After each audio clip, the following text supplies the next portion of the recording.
દલિતો પર અત્યાચાર બંધ કરો, બંધ કરો, બંધ કરો, બંધ કરો। મહિના પછી આયા તો એમ કહે છે કે હવે વેટિંગ લિસ્ટ ચાલે છે અમારી, તો 15 દિવસ પછી આવો, 15 દિવસ પછી પતી જાય તો 20 દિવસ પછી આવો, એવી રીતે વેટિંગ કરાય કરે છે। મોટા મોટા ગાયફાઓ અને પેશન્ટોએ ધરણા ઉપર બેસવું પડે એટલે સુપ્રિન્ટેન્ડન્ટ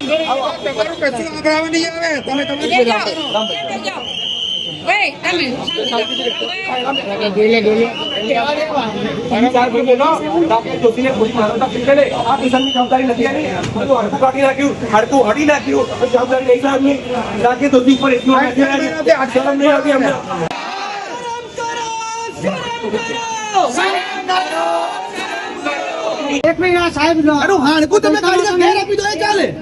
પગાર કોનો લે છે? આ પબ્લિક નો પગાર છે, પબ્લિક નો પગાર લે છે, એ નોકર છે પબ્લિક ના। અહીંયા અમારે આ ટેક્સ ના પૈસાથી એ નોકર નો પગાર મળે છે। બહાર ના આવું એટલે ગવર્મેન્ટ નો પાવર કાઢી નાખજો ભાઈ સાહેબ ના કે સિવિલ હોસ્પિટલ નથી બનાવી આપની યારી એ બહાર આમ શરમ સુપ્રિન્ટેન્ડન્ટ આ પબ્લિક ની સેવા કરવા માટે સિવિલ હોસ્પિટલ છે। સિવિલ હોસ્પિટલ તમારા પિતાશ્રીના તમને ચાવી નથી આપેલી કે તમારે ચલાવવાનું। આ લોકોના ટેક્સના પૈસાથી હોસ્પિટલ ચાલે છે, તમારો પગાર પણ એમાંથી થાય છે। તમારી નૈતિક જવાબદારી છે કે આ દર્દીઓનું ધ્યાન રાખવું। એટલે આ પીડિત પરિવારનો અવાજ સાંભળો અને એમને ન્યાય આપો, નહીં તો આના ઘેરા પ્રત્યાઘાતો પડશે।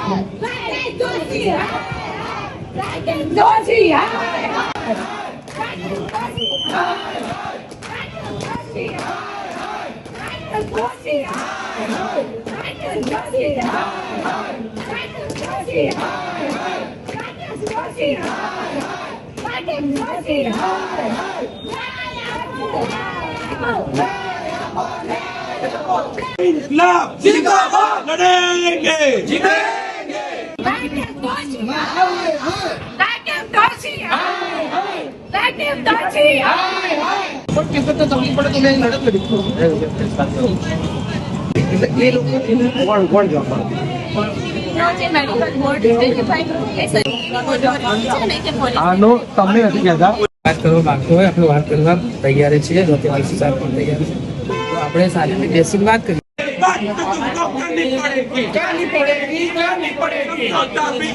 करना पड़ेगा, करना पड़ेगा, करना पड़ेगा, तो तुमको आना पड़ेगा, आना पड़ेगा, आना पड़ेगा। જાહેરમાં સાહેબની વાત હતી, અમને એવું હતું કે સિવિલના સુપ્રિન્ટેન્ડન્ટ સાહેબ જાતે બહાર આવે, પેશન્ટની ખબર નથી છે, જાહેર જનતાને આપણે જે લોકો સાંભળી રહ્યા છે બધાને વિશ્વાસ આપે કે સિવિલની અંદર કોઈ પણ વ્યક્તિ આવશે એને અન્યાય નહીં થાય। તમે બહાર આવ્યા એટલે અમને આનંદ થયો।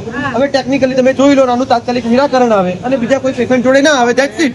તમને ફરીથી એ જ કહીશ કે મેં તો અમને વિડીયો જોયો અને મેં તો અમારું ઇન્સ્યોરન્સ ચાલુ પડ્યું, કારણ કે અહીંયા એટલા બધા લોકો આવે છે કે અમે દરેક આશા લઈ અહીંયા વિડીયો ચાલુ છે।